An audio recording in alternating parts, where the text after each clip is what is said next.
Queridos irmãos, assim como o salmista que disse, a sua alma disse consigo mesmo: buscarei a presença do Senhor. De fato, buscarei a presença do Senhor, que este momento de proclamação da palavra de Deus seja este momento, de assim como Maria, assim como o salmista suplicou, estarmos na presença do Senhor nosso Deus. Eu quero inicialmente pedir que vocês reflitam assim sobre este lugar que nós moramos, especificamente este planeta em que nós moramos.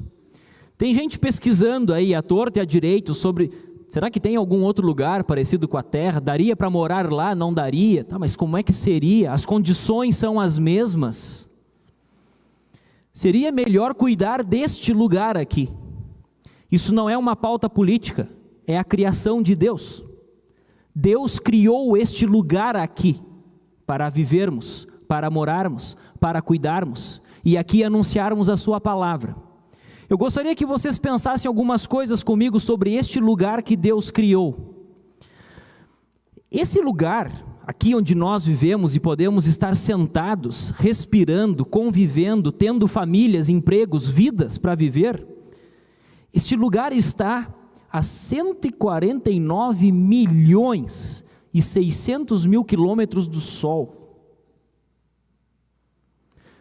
Se tivesse mais perto do Sol, dizem os cientistas, viveríamos nós num forno. Não seria possível viver aqui. Esse lugar seria inabitável. Se estivéssemos mais distantes do Sol, os cientistas dizem, estaríamos num freezer. Não seria possível viver aqui. Esse lugar aqui não existiria para nós. Essa é a criação de Deus. Foi assim como Deus fez. Deus criou o céu. Deus criou o luminar, a luz do dia para presidir o dia, o sol, e Ele a posicionou lá e nos posicionou aqui, cada coisa no seu lugar. Esse lugar que a gente vive, a nossa atmosfera, é bom respirar. Alguém já teve falta de ar, alguém já ficou num lugar recluso, não conseguiu respirar direito, vocês já sabem, né, que oxigênio é importante para a gente aí. Esse lugar que Deus criou para nós vivermos, neste lugar, tem 21% de oxigênio, 78% de nitrogênio, e para completar os 100% tem uns gases ali. Se tivesse um pouco mais de oxigênio, que é tão bom, e nós precisamos da medida certa, tudo explodiria facilmente. Não seria possível viver neste lugar. Esse equilíbrio que o próprio Criador colocou na criação, nesse lugar, e nos colocou neste lugar para viver, é a palavra-chave que eu quero refletir com vocês sobre os textos bíblicos de hoje, especialmente sobre Lucas 10, 38 a 42. Nem tão perto, nem tão longe, o equilíbrio. Não seria maravilhoso se a minha vida e a vida de cada um de vocês também estivesse assim? Nesse equilíbrio? Nós cristãos também precisamos refletir, admitir, pensar que muitas vezes até a nossa vida cristã anda desequilibrada. Por exemplo, tem pessoas que passam a vida na igreja, não faltam um culto, estão todo domingo ouvindo a palavra, em contato com a Santa Ceia, mas também são pessoas que continuam tendo dificuldades de colocar em prática a palavra de Deus. Por outro lado, há pessoas que dizem, eu não preciso ir ao culto ou ouvir a palavra, ler a Bíblia, fazer as minhas devoções, fazer orações, afinal eu já faço o bem e isso serve. Tem pessoas que também refletem nesse sentido. Tem uma frase muito famosa atribuída a Lutero, na verdade é uma paráfrase de uma das muitas frases impactantes que Lutero falou sobre a vida cristã, e tem muito a ver com a Marta do texto do Evangelho de hoje, e tem muito a ver com a correria nossa do dia a dia, que se abate sobre nós, ao nosso redor, as pessoas do nosso trabalho, da família. Lutero teria dito assim: hoje tenho muitas coisas para fazer, preciso orar ainda mais. Eventualmente nós somos tentados a pensar o contrário. Diz assim, hoje eu tenho muita coisa para fazer, não vou poder, não vou poder orar. Eu não vou poder estar em contato ali com a palavra, não vou poder ler isso aqui agora. Não, isso aqui não é a palavra chata do pastor que fica cobrando as pessoas. Isso aqui é a repreensão amorosa de Jesus a Marta, porque ela andava inquieta e ocupada com muitas coisas, muitos serviços, e a repreensão amorosa do Senhor Jesus: Marta, tu está te distraindo, Marta, tu está perdendo o rumo da tua caminhada, tu esqueceu quem veio te visitar aqui?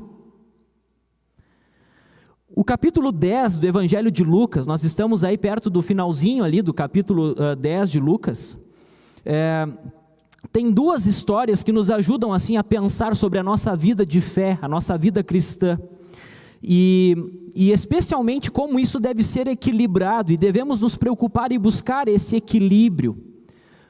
Não estou falando de perfeição, nós não alcançaremos isso nessa vida, mas de equilíbrio do nosso zelo, da nossa diligência de ouvirmos e colocarmos em prática aquilo que ouvimos. Esse texto, esse capítulo 10 do Evangelho de Lucas, nos lembra primeiro da parábola do bom samaritano. Quem teve a oportunidade de ouvir no culto passado, a belíssima mensagem do pastor Ismar sobre o bom samaritano, Jesus elogia aquele que socorreu alguém que estava em muita necessidade. Naquela parábola do bom samaritano, um pouco antes, o levita, o sacerdote, viram aquele homem lá necessitado, carente de ajuda, e daí quem ajudou foi o samaritano, chamado de bom. Aquele homem que ajudou recebeu um elogio de Jesus, assim como a Maria no texto de hoje. Essa história poderia levar alguém a pensar assim, então tá pronto, então o importante é fazer o bem, e tá tudo certo, não preciso ir à igreja, não preciso ouvir a palavra de Deus, não preciso ter prática de oração, não preciso ter minhas devoções. Essa história diz que tem que fazer o bem, muito bem, só que daí chegamos no texto de hoje, a famosa história em que Jesus com seus discípulos, não sozinho, visita duas irmãs, Maria e Marta. No contexto bíblico, a hospitalidade é uma coisa descrita assim como, eu acho que a gente até desconhece a total importância da hospitalidade no contexto bíblico, tanto no Antigo Testamento quanto no Novo. Receber alguém em casa e não fazer o que a Marta estava fazendo, era uma coisa assim, impensável. Lembrem lá que em Gênesis 18, quando Abraão recebeu a visita de Deus, afinal eram 3 homens, eram 3 homens, uma lembrança da Santíssima Trindade, o Pai, o Filho e o Espírito Santo, e entregam uma promessa para o Abraão. Quem é que faz promessas na Bíblia? Quem é que tem a palavra e é fiel para cumprir promessas? Só Deus. Então Deus foi visitar Abraão na sua tenda, era um calor do dia, o Abraão nem deu oi direito, o Abraão só mandou pedir, vamos lá, pega a melhor farinha, pega o animal lá, manda matar, faz o churrasco, começa a fazer a comida. Esse era o espírito da hospitalidade bíblica. E a Maria, a mesma coisa com Jesus, a mesma coisa. Jesus chega à casa de Marta e Maria, muitas coisas para fazer, diz o Senhor Jesus para Marta, muitas preocupações. Maria, o contrário do que o Abraão fez, o contrário do que a sua irmã fez, Marta, diz o texto lá, Maria se assentou aos pés do Senhor e ouvia o seu ensino. O Abraão, imagina, vocês lembram da história do Abraão, né? O Abraão queria o quê? Queria muito um filho, ele tentou dar um jeito, Deus fez uma promessa para ele, o tirou de Ur, lá em Gênesis 12, em Gênesis 14 fez uma aliança, prometeu um filho para ele, Deus fez a promessa para ele, e o Abraão tentou dar um jeito, com a serva da Sara, tentou dar um jeito, e aí agora, finalmente ele recebeu a visita de Deus, e só no final da história que ele vai ouvir, parece que vocês queriam me dizer uma coisa, né? O que vocês querem dizer? O Abraão estava lá preparando farinha e arrumando, e ele ouviu, então é a promessa, pois é. Vejam o que a Maria fez, assentou-se aos pés do Senhor e ouvia o seu ensino. Marta, reclama, inquieta, e ela fala com Jesus: Senhor, não te importas que minha irmã me deixe servir sozinha? E Jesus responde com o amor do Salvador, com ternura: Marta, Marta, andas inquieta e te preocupas com muitas coisas. Entretanto, pouco é necessário, ou mesmo uma só coisa. Maria escolheu a boa parte, e esta não lhe será tirada. Ainda bem que a Bíblia não é só um livro antigo, muito menos ultrapassado e sem validade para hoje. Vocês conseguem imaginar a Marta vivendo hoje no século 21? Vocês conhecem imaginar uma Marta sendo vizinha de vocês, ou sendo filha, ou sendo avó, ou sendo madrinha, ou sendo irmã da congregação? A gente poderia pegar e dizer assim, Nicolas, andas inquieto? Te preocupas com tantas coisas? Augusto, Elaine, Guilherme, Rodrigo, Nilo, Zim, Rosélia, Walter, Sebastião, andas inquieto com tanta coisa? Maria escolheu a boa parte.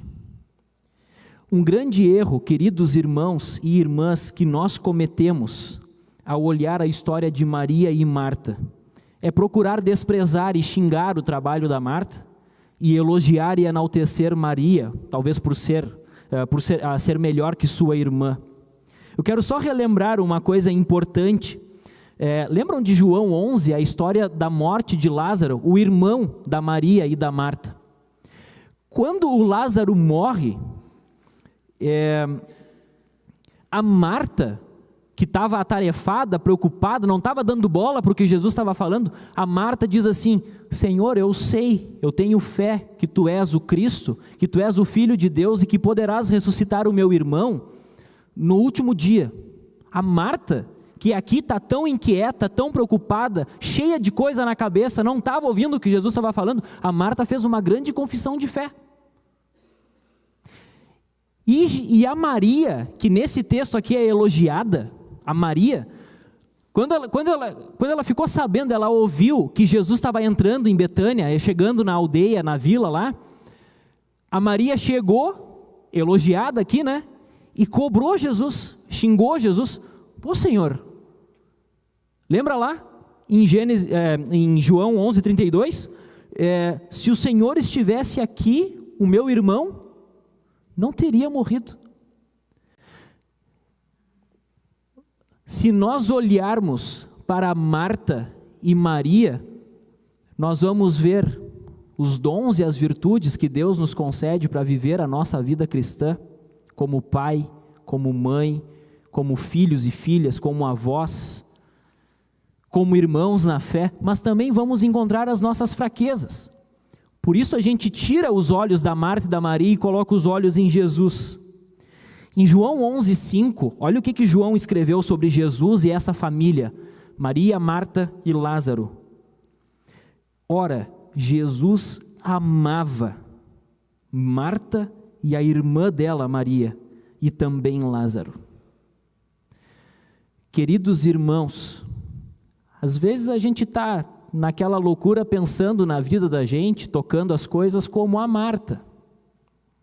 Às vezes a gente fica contente, se alegra quando pode se organizar e estar aos pés do Senhor e ouvir a palavra e entrar às portas desta casa, ou parar para que esta palavra entre para dentro da minha casa, e nós nos alegramos muito com isso.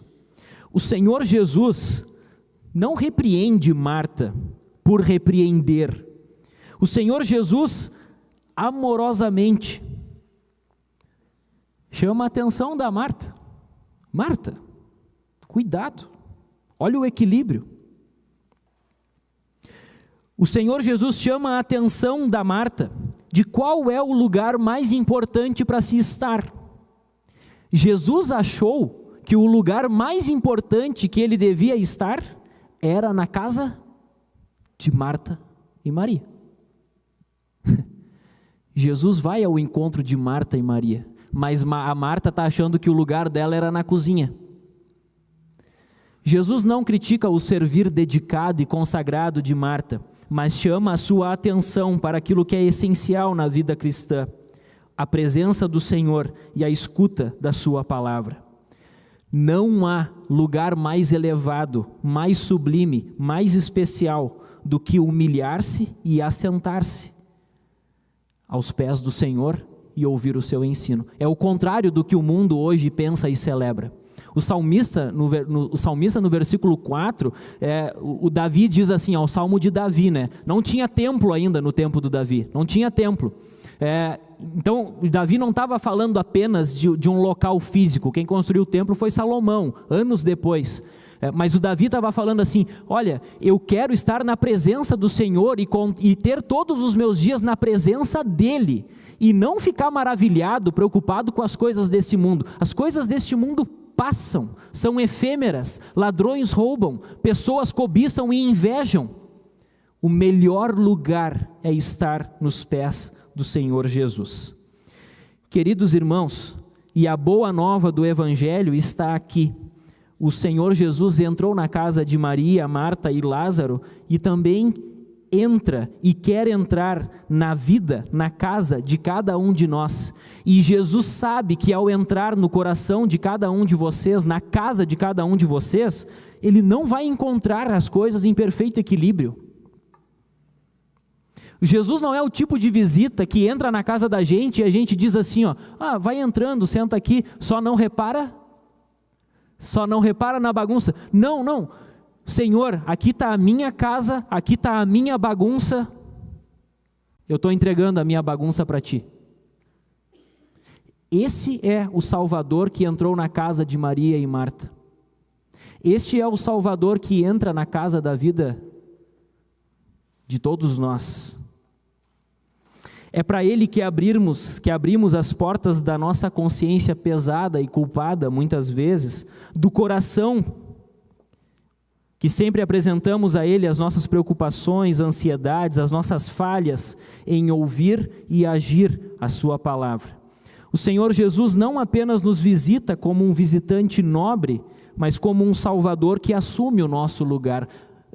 João 1,14, Ele que estava no seu lugar próprio, na eternidade, na glória eterna, assume o nosso lugar na tristeza, na vergonha da cruz, para que nós estejamos no melhor lugar que esta existência pode proporcionar a cada um, que é aos pés do Senhor na sua palavra.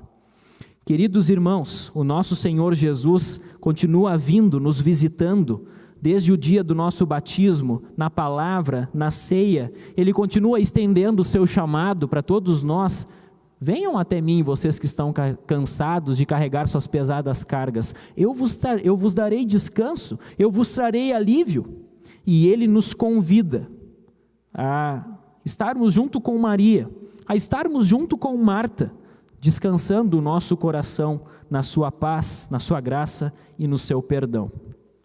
Uma vez alguém tentando fazer uma crítica à nossa teologia luterana, dizendo que os luteranos enfatizam apenas a fé, enfatizamos muito pouco as obras. Uma vez alguém disse assim que nós somos muito bons ouvintes, mas maus praticantes da palavra de Deus. Pode até ser verdade, mas primeiro precisamos perguntar de novo: será que estamos ouvindo verdadeiramente? Mas o que importa é a prática. Não. Maria assentou-se aos pés do Senhor e ouvia o seu ensino. O texto bíblico lá, que diz ouvia, denota sim uma ação contínua e repetida de Maria. Contínua e repetida. Ela ouvia. Não foi uma coisa rápida, espontânea na vida dela. A vida de Maria, no seu equilíbrio, para estar naquele lugar próprio para a vida nesse mundo e para a eternidade, era aquele lugar, assentar-se aos pés do Senhor Jesus. Queridos irmãos, que Deus continue mantendo a sua criação ao nosso redor em perfeito equilíbrio, apesar de manchada pelo pecado. É um belo lugar onde Ele nos coloca para ouvir, mas especialmente para colocar em prática a sua palavra. E que a minha vida e a vida de cada um de vocês não esteja nem tão perto, nem tão longe, mas exatamente no lugar certo, aos pés do nosso Salvador. Que assim seja. Amém.